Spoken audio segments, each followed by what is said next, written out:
I'm shorter than Adam. Thank you everyone for coming to Arts Accessibility Network Manitoba's first Friday comedy night featuring Adam Schwartz and Sarah Jane Martin. Woohoo! So before we begin, I just want to do a quick land acknowledgement. So A&M and Video Pool is located on Treaty 1 territory, the traditional territory of the Anishinaabe, Cree, Ojibwe, Dakota, and Dene people in the homeland of the Red River Métis Nation. We respect the treaties that were made on these territories, we acknowledge the harms and mistakes of the past, and we dedicate ourselves to move forward in partnership with Indigenous communities in a spirit of reconciliation and collaboration. We also acknowledge that First Nation Treaty 3, the Shower Lake 40 First Nation area, where we get all water supplied. Along with First Nation Treaty 3, we would like to acknowledge where Manitoba and Winnipeg receive our electricity from. Approximately 70% of Manitoba's electricity comes from the Nelson River in northern Manitoba, located in First Nation Treaty 5. I'd also like to thank the Canada Council for the Arts for supporting this event. So first we're going to have the opening act, which is Sarah Jane Martin. So Sarah Jane Martin has been performing stand-up comedy in Winnipeg for 10 years, drawing on her experiences as a queer, neurodiverse human, fully convinced that everyone else is much stranger than she is. Perplexed by dog people, boomer parents, and all things normal, Sarah Jane's snappy observational humor has audience second-guessing who the real weirdos on planet Earth are. Oh my goodness, thank you for that wonderful introduction. Though I have to say, I feel like with comedy introductions, we could be doing so much more. There's just so much we could do with the art of it. I don't know if you're familiar with that show, Love on the Spectrum. I think they're killing it with the intros, you know? Like, this is Sarah Jane. She likes spaghetti, thunderstorms, and getting railed in the tiny wooden sauna at the Mayor Nordic Spa. She doesn't like men in general, unexpected noises, and the security guard at the Mayor Nordic Spa. Assistant manager, potato.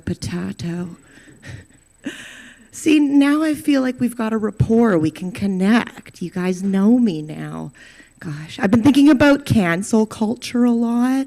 That's a topic on everyone's mind right now, and I wonder, what is the age of eligibility for cancellation? Like how young of a person can you reasonably cancel? Because you could cancel a 17-year-old, no problem. Tons of problematic 17-year-olds. I don't think you could cancel a 5-year-old. You can cancel a baby, unless you live in Texas. Oh, geez. So, yeah, as mentioned, I am a queer woman and pretty much on every spectrum there is. So it's hard enough to flirt, but sussing out if a woman is flirting with me is just absolutely impossible. Like, doesn't matter how thick they lay it on. There was this woman at the coffee shop across from my work, and I ordered a coffee a while ago, and she was like, "Wow, you really love milk. Careful, if you add too much, it's not even going to be hot for you anymore." And I was like, yeah, I know, it's really weird. My whole family is lactose intolerant, but like, I just find if I have a big spaghetti breakfast every day, it really coats the stomach, and then I can have dairy, and it's not a problem. I don't get the trots like my mom or my brother, but I do tend to get some cystic acne around my trunk, but if I just exfoliate enough, it's not really a problem. Anyways, it was great to talk to you, Tanis. And then I walk halfway down the block, and I'm like, I think that Tanis might like me. I think my issue is also that I overshare. I think that might be killing my game a little bit. So circumcision's a real humdinger, hey? I'm going to preface this by saying I think all peepees are beautiful and valid. For whatever reason, my mom does not agree with me. I don't know why. I asked her, "Mom, why are you so adamant that everyone needs to be circumcised?"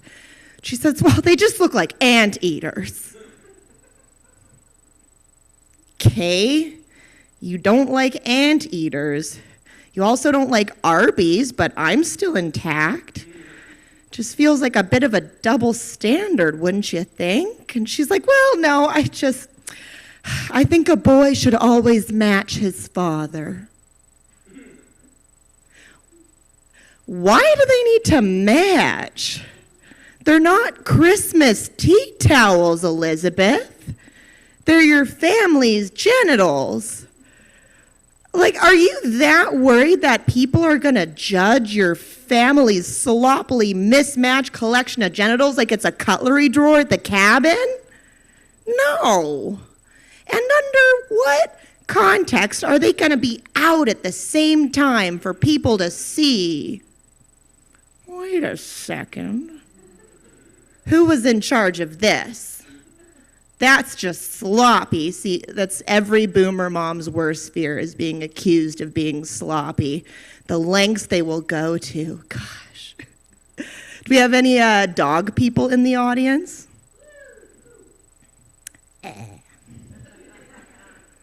Not for me.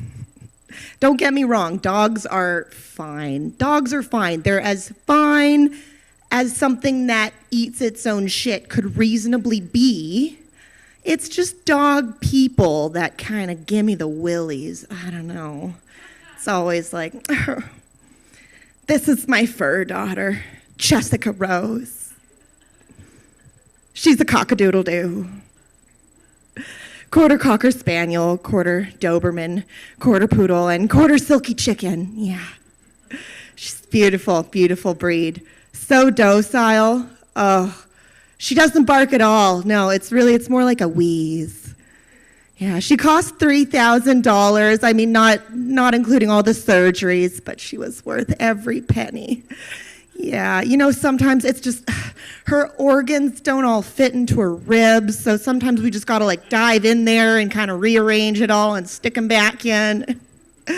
Yeah, oh, and she does this thing where when she sneezes, her eye comes out, but I've gotten pretty good at catching it before it hits the carpet and just right in there, like feeding a horse an apple, you know. See, you're looking at me like I'm bonkers, but this is real. I know, okay? I know, because I used to have a roommate who had a designer dog. Yeah, ew. Designer dog. It was a half Chihuahua, half pug. What could go wrong? You know, let's just take the dog with the worst personality and the dog with the most horrendous deformities. Just put them together and see what happens. Exactly. And you know, some people call it a chug. And I actually found out that that's like an old-timey racial slur from like 1900. So I've been calling it a pugwawa, which somehow feels equally horrendous, makes my blood hurt. But oh God, this dog, you know, like it just, and 50% of the time, you know, the bad elements kind of cancel each other out, so you might get like a cool, normal dog. But the other half of the time, you get an oozing pig from hell. And this dog, oh my God, you know, she was so aggressive, and my roommate's like, oh no, it's fine. She'll only attack if you look her in the eye. She's got these big, bulbous pug eyes, and they're on either side of her head like a chihuahua, so she just ends up looking like one of those fucked up goldfish. You think you're not looking her in the eye, but she's got 360-degree vision, so you're always looking her in the eye. And this dog's name was Beatrice. Beatrice, that's my grandmother's name. A nurse who survived cancer and raised 4 children with 1 ovary and 1 breast. And now whenever I hear the name Beatrice, I think of a dog whose entire asshole would come out of its ass like a cuckoo clock every time it barked. Ah! Even just like a little bark, just a little quiver. That picture is just burned into my brain forever. I don't understand spending $3,000. I found my dog in the garbage, okay? When I was 10 years old, we heard yip yips coming from a dumpster. There were 12 puppies inside. We took the shittiest one. You know how many surgeries he had? 0. He was indestructible. He ate a birdhouse once. End of story. Pooped out the birdhouse. Butt stayed inside. Incredible dog. Support your local animal shelters. I've been Sarah Martin.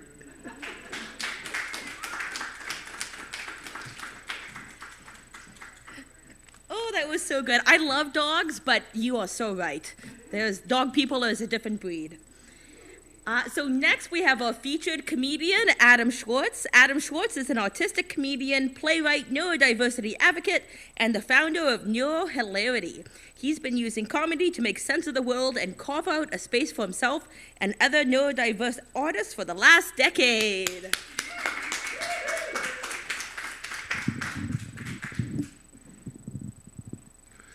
Hi, everyone. So, how are you guys doing? When I was 12, my mom called me in the kitchen and said, I've got some bad news. And I said, what, we're out of Pop-Tarts? And she was like, no, honey, you've got autism. And I thought for a second, thank God. So does that mean we still have Pop-Tarts? I just thought being autistic, and I was predisposed to being an autist. So I said, but Ma, we're Jewish. Shouldn't I be a doctor or a lawyer? Not an autist? So if there was a movie made out of my life, it would be like Enrolled, where sex, where people have sex more often than they take out the garbage or wash their hands. Comes a story about man, sex left behind. Oh, that's me.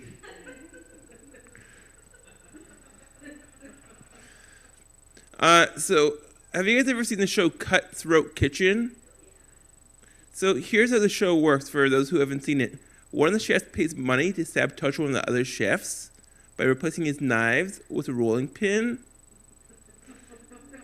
And I thought, that's a great metaphor for autism. Because it's like we're all in the same kitchen, but the world's got together and replaced our social skills with a rubber chicken. Our hand-eye coordination with a rubber chicken. And all of our friends with a rubber chicken. And let me tell you, rubber chickens make horrible friends with benefits. The benefits are pretty good. They're just a horrible friend.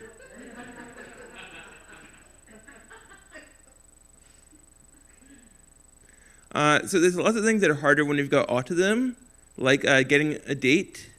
I know, dating is hard for everyone.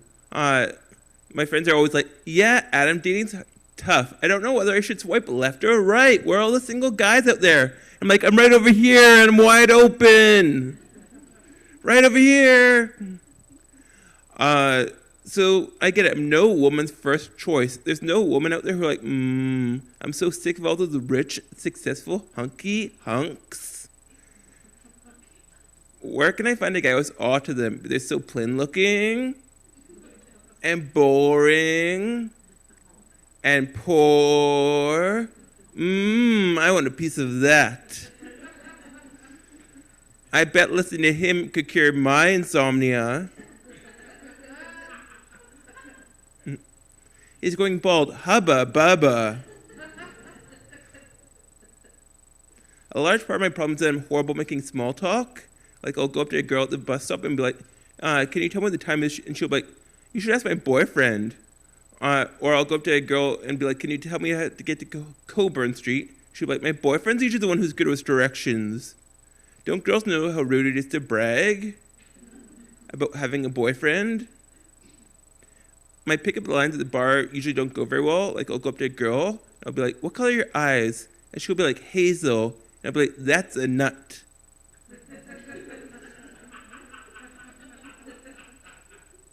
And for some reason, that didn't go very well. Or another time, I'll go up to a girl who's dressed up in purple and be like, you look like a grape. Let's make jelly.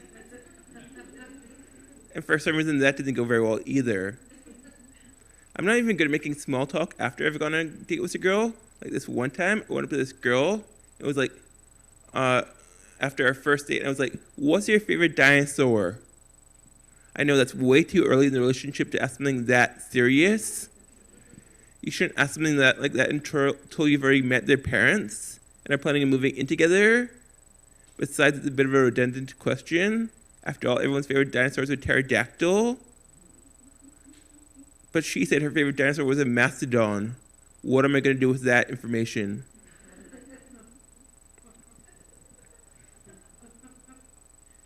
One girl did try to set me up with her friend when I was like, why would we be a good match? She was like, because you guys are both socially awkward. You wouldn't go up to someone who's reading Twilight and be like, you should go to my friend because you guys both have terrible taste. And you wouldn't go up to an anti-vaxxer and be like, you should go to my friend because you guys both act like you're 2 years old. Yet she had no problem going up to me and telling me I should go to her friend because they were both socially awkward. Didn't she realize that no one likes people who are socially awkward? Not even people who are socially awkward. So we did eventually meet with this amazing conversation where we stared deeply into each other's chests. Because neither one of us could make eye contact. Well, I stared at her chest when I was talking. When she was talking, she just stared at the ground. At one point, I don't think she even realized when I went to the washroom. Because when I got back, she was still talking. So online dating is supposed to help autistic people. It's supposed to give us more time to think about our replies. And that's supposed to be really useful because I'm horrible at thinking on my feet. So I'm a good Jewish boy, so I decided to join JDate. I was able to give them my name, my credit card information. Where I got tricky was when I asked for my occupation. The choices were doctor, lawyer, or businessman. When I tried to click other, it kept saying access denied, you're a disappointment to your mother. And I was like, how did they know? So I had to join Christian Mingle instead. I hope I meet a nice Jewish girl in there.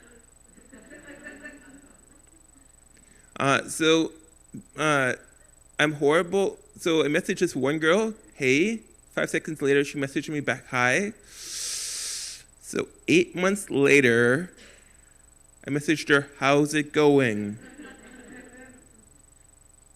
Online dating is also great because you can meet a lot more people on there, which is important because I'm really picky about the woman I'm willing to date. I'm only willing to date 3 types of women: Swedish, Spanish, and the living. Dead people is where I draw the line. I reject them. They don't reject me. Although there was this one time, I thought this woman was ghosting me. Turns out she was ghosting everybody.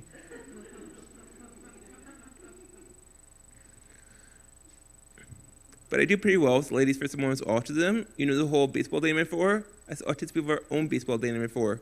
First base is a hug, and second base is a hug, and third base is a hug. And I'm real Casanova after all I went to second base twice last week. Booyah, who's the man? This guy.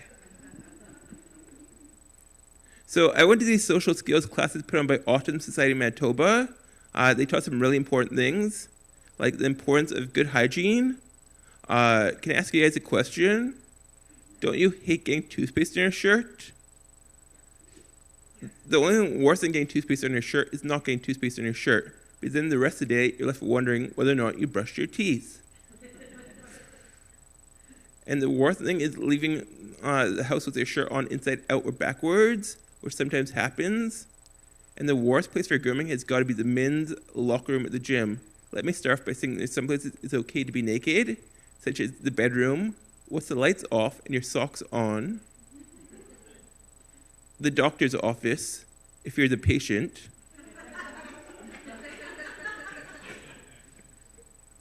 And the shower. Otherwise, you should never be naked for more than 3 Mississippis. 1 Mississippi, 2 Mississippi, 3 Mississippis. But there's some guys in my gym who walk around buck naked, whether it's weighing themselves, or having conversations, or even playing Sudoku. Couldn't they put on some gitch? I know what you're thinking. You're thinking, wow, you're super buff. You must go to the gym at least once or twice a year. Thanks for noticing. I do. What's your favorite machine in the gym? My favorite machine in the gym is a water fountain. I can go in there so long, and people are always impressed by my athletic prowess. They're like, are you giving me that much longer? Are you almost done there? And then I just keep on trucking. And when someone gets too close, I'm like, look, buddy, I've got this. I don't need you to spot me.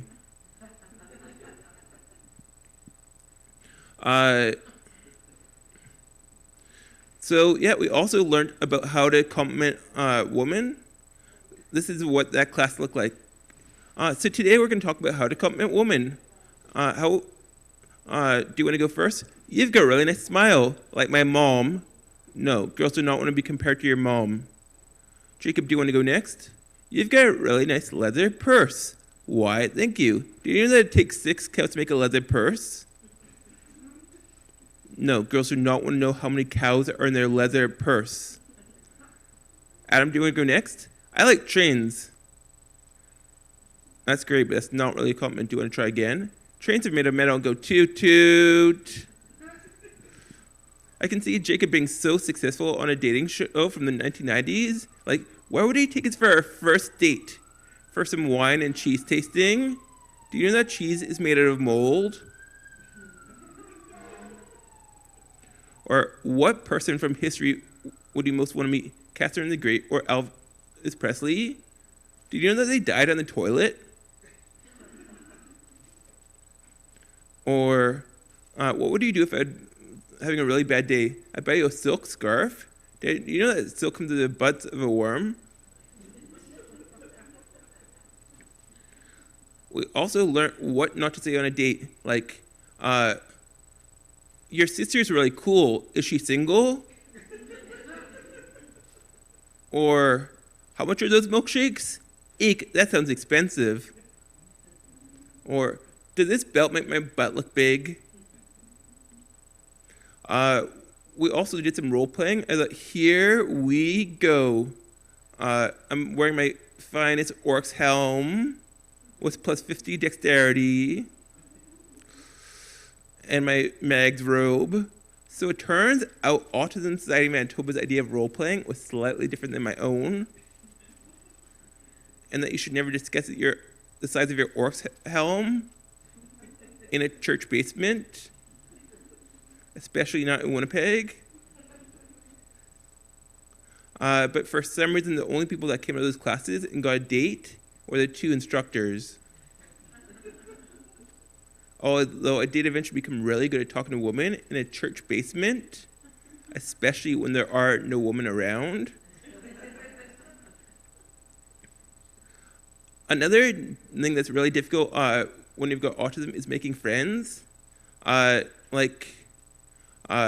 was bullied in elementary school so much that a crash test dummy would be like, man, you've got it rough.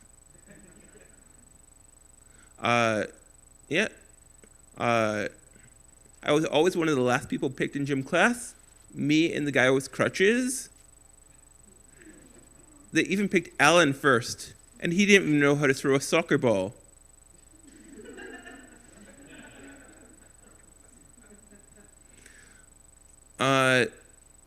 And I had no clue why someone was smiling at me. Like, I wasn't sure whether it was because they liked me or their mom had packed them an extra Rice Krispie cookie in their lunch that day, or because it was their turn to give me a wedgie.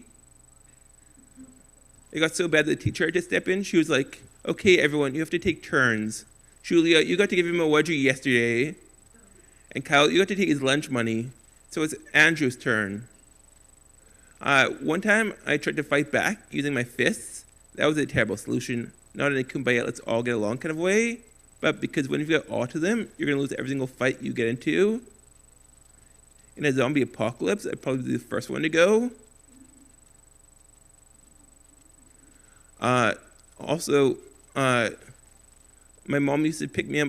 I was so self-conscious. My mom used to pick me up to go to the children's rehab center. I thought everyone would give me such a hard time about it. So I could have been abducted by aliens running for mayor. No one cared. A sentient pine cone would have cared more. I know, children's rehab, that sounds like a place for children with serious problems. Like, once I open a can of Pringles, once they pop, I just can't stop. Or I do anything for screen time, even clean my bedroom. I used to go to children's rehab to work on my poor hand-eye coordination because I had trouble holding a pencil or tying my shoelaces tight enough. Tying my shoelaces tight enough was something I continued to struggle with. Like when I worked at my first job at the River Heights Skate Patrol, I had to wait until all the moms were done tying their kids' skates and be like, "Come on, Kyle's mom," and wait for Kyle's mom to tie my laces and be like, "Come on, Kyle's mom, everyone's waiting to go on the ice. Let's hustle this up a little." So I thought high school was tough. Turns out it was a sea of calm compared to what comes next. I mean, in high school, you take the same classes and you play in the same sports teams, and you see each other every single day, whether you want to or not. But after high school, my friends and I started going in different directions. They got girlfriends, and I didn't. I hate girlfriends. Their girlfriends. I mean, I've got more in common with them. I've got more shared interests. But as soon as the girlfriend came in the picture, she was always numero uno. I wonder what she did behind closed doors to get that spot. And it's hard to know where they're going to make friends after high school. I mean, you can't exactly go up to someone at the bar and be like, "Do you want to go somewhere quieter and play video games?" And by play video games, I mean watch me play video games. You'll be my friends, right? I have certain predetermined pickup lines when trying to make friends. That way I'll be less tongue-tied, like, "You've got really big hands. I bet you'd be great catching a frisbee." Or, "I bet I could kick your ass at the newest racing video game," which isn't technically true. I've got poor hand-eye coordination. Or, "I've got Fudgios at my place." You can win over the toughest audience with Fudgios.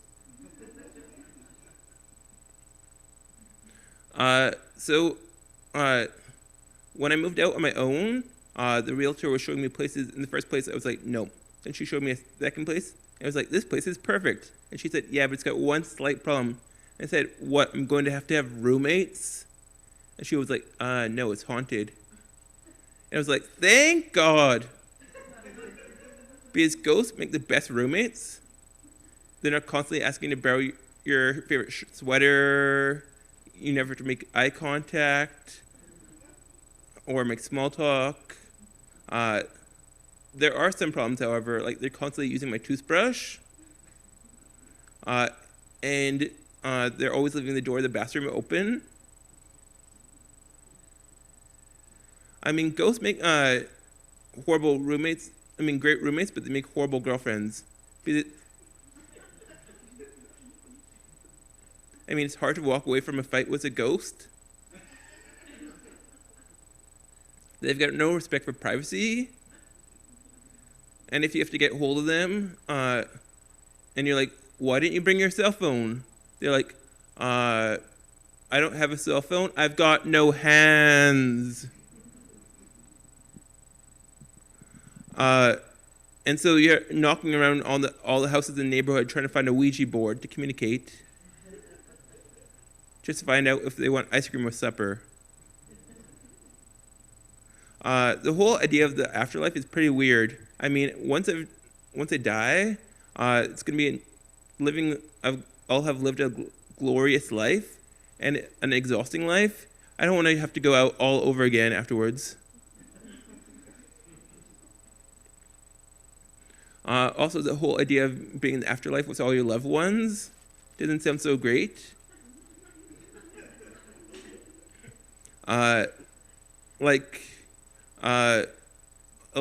I'm horrible making small talk with my loved ones. They'll be like, "What have you been up to the last 30 years?" And I'll be like, "Netflix." And then they'll be like, "What have you been up to the last 30 years?" And they'll be like, "Dead. Heaven." I don't even want to start, and also having conversations with my parents will be awkward. They'll be like, "Why didn't you shave?"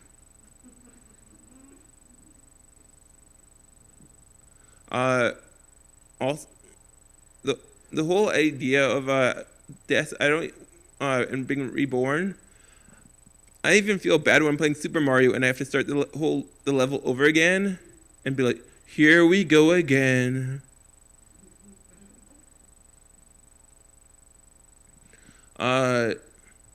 So having autism is also lots of jobs I could never do. Like, I've got sensory issues, so I couldn't be a server, and you can't exactly go up to a large table and be like, "Can everyone shut up?" I can't take your order if you all keep talking. The bit. That's it. No food for you. I also wanted to be an actor, but that's not exactly a good. I'd make an interesting choice as an actor when I have a hard time reading and showing emotions. This is what I would look like.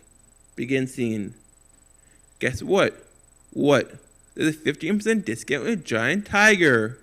Wow. End scene. Next scene. Guess what? What? You just won the lottery. Wow. End scene. Next scene. King Kong is climbing up the Empire State Building. Oh man. End scene. I also wanted to be a teacher. I even got in the Faculty of Education at the University of Winnipeg, or as I like to say, the U of W.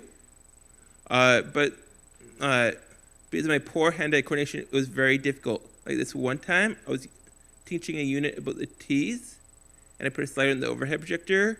It was upside down. Fortunately, no one noticed. I completely got away with it. But this other time, I was teaching a unit about the Antarctic, and one kid raised their hand, and he was like, "Sir, how come the iceberg is riding the penguin?" And I explained, in my country, icebergs ride penguins.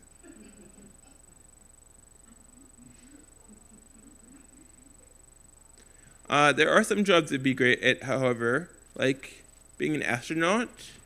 Because astronauts are always saying that the toughest part of astronaut training is the 72 hours of isolation. Yeah, that's what autistic people call spring break. It'd also be a great astronaut because astronauts are always making tearful goodbyes with their families. And I think they'd let me bring my cactus up with me.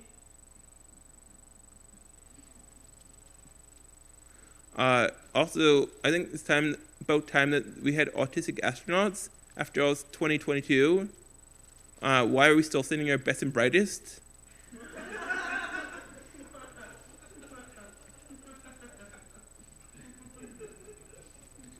Another job I'd be great at is air traffic control, because I'm so monotone, no one can ever tell when I'm freaking out.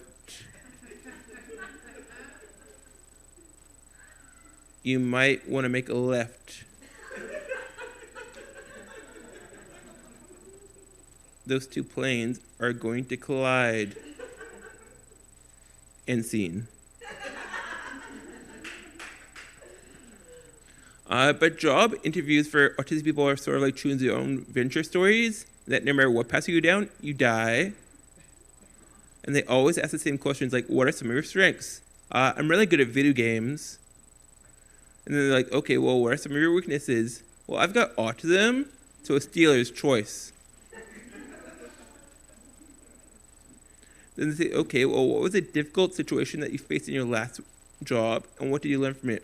Well, this one time, I was working in a library, and someone came in and asked if they could use a computer. I was like, sure, I just need to see your library card. They were like, well, I don't have my card on me, so can you just be a dear and book me a computer? And I was like, no card, no computer.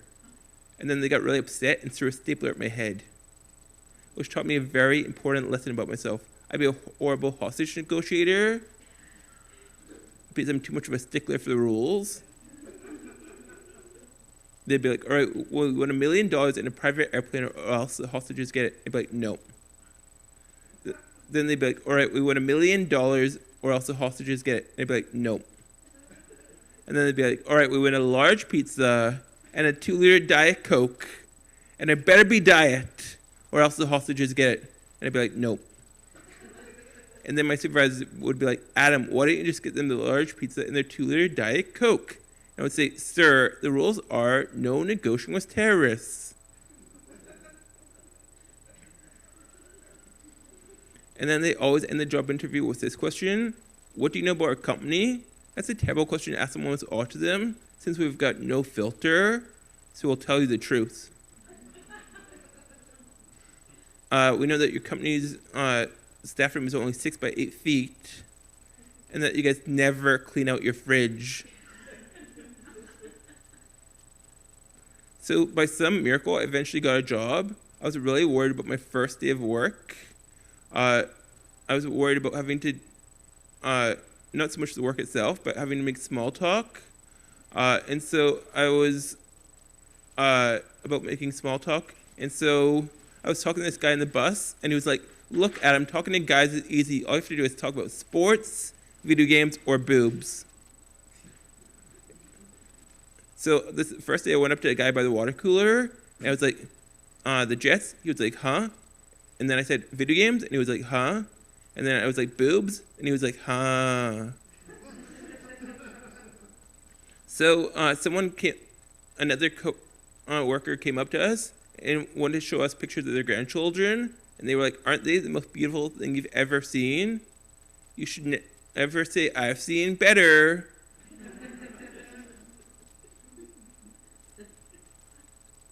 So someone from Human Resources came and got me, and as they were giving me a tour around the workplace, they mentioned that they celebrate Casual Friday there.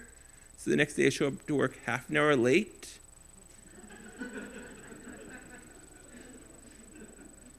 In my sweatpants, and a shirt that said Born to be Meh on it. And then I had a nap on my desk. It's a pretty good thing that I'm only a meh. I'm pretty mediocre at my job. Hear me out. I can spend the whole afternoon in the washroom playing video games, and no one cares. If Albert Einstein spent his afternoons in the washroom playing video games, would we have the theory of relativity?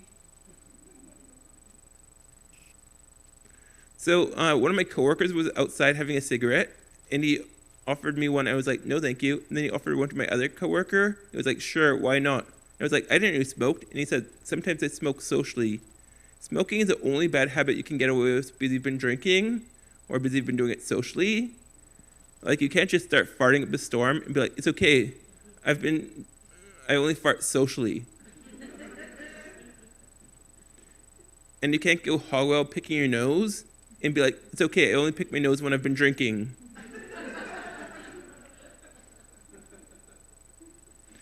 And you can't be racist socially. You just can't do it. So someone from, have you guys ever had performance reviews at your job? They started off with like, you've got really great socks. You do creep out your coworkers, but you do have really great socks. I walked out there thinking, that's two positives, only one negative. I'm totally getting a promotion. You're looking at the future head of the department. So some people wonder if they should disclose about their disability in the workplace. Well, if you've got autism the way I do, it's really a no-brainer. After all, there's lots of things that are easier to hide, like being wanted for like being 9 months pregnant, or being wanted for murder, or having a wooden peg leg. So when I disclosed about my disability to get some accommodations and told my supervisor that I was autistic, he was like, no, you're not. And I said, I'm pretty sure I would know if I've got autism or not. And he said, no, if you had autism, right now you'd be in Las Vegas making millions of dollars. So when I told another supervisor that I was autistic, he was like, oh yeah, then who won the 1964 World Series? And I explained, I wasn't that kind of autistic person. What I think he won was Google. And then he was like, hey, Carl, get a hold of Adam. He says he's got autism. And then Carl was like, oh, yeah? Then what am I thinking right now? And I'd be like, I don't know. But if I had to guess, probably something to do with boobs. And he was like, wow, you really can read minds.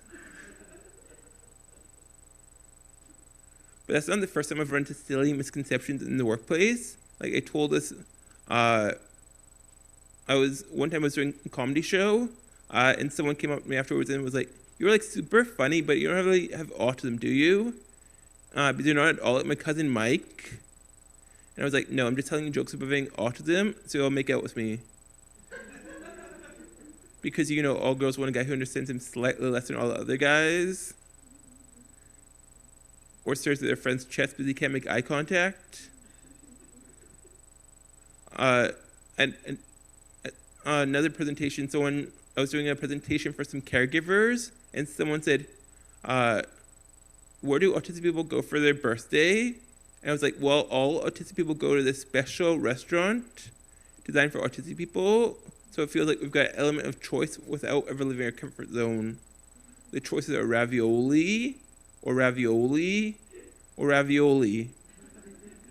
And it still takes me 20 minutes to decide. I'm like, should I go with the ravioli or the ravioli? No, I know, I'll go with the ravioli.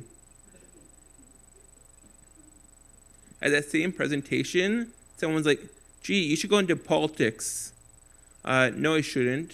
For one thing, I've got no filter, so I'd be a horrible liar. For another thing, I'm so indecisive I can't decide whether I want ravioli, or ravioli, or ravioli. How am I going to decide whether to bomb Russia, or bomb Russia? And since I'd be so useless at it, I'd probably get elected.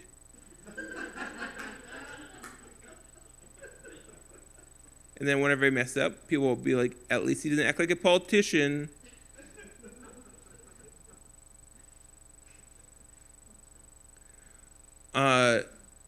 Yeah.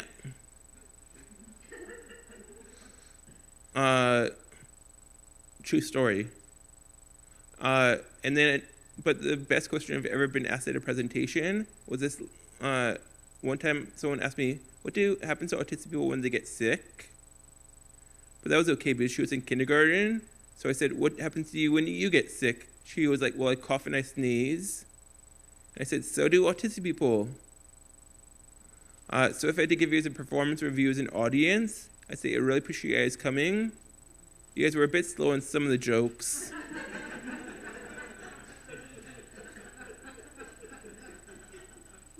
But I'm glad you guys are here. Thank you.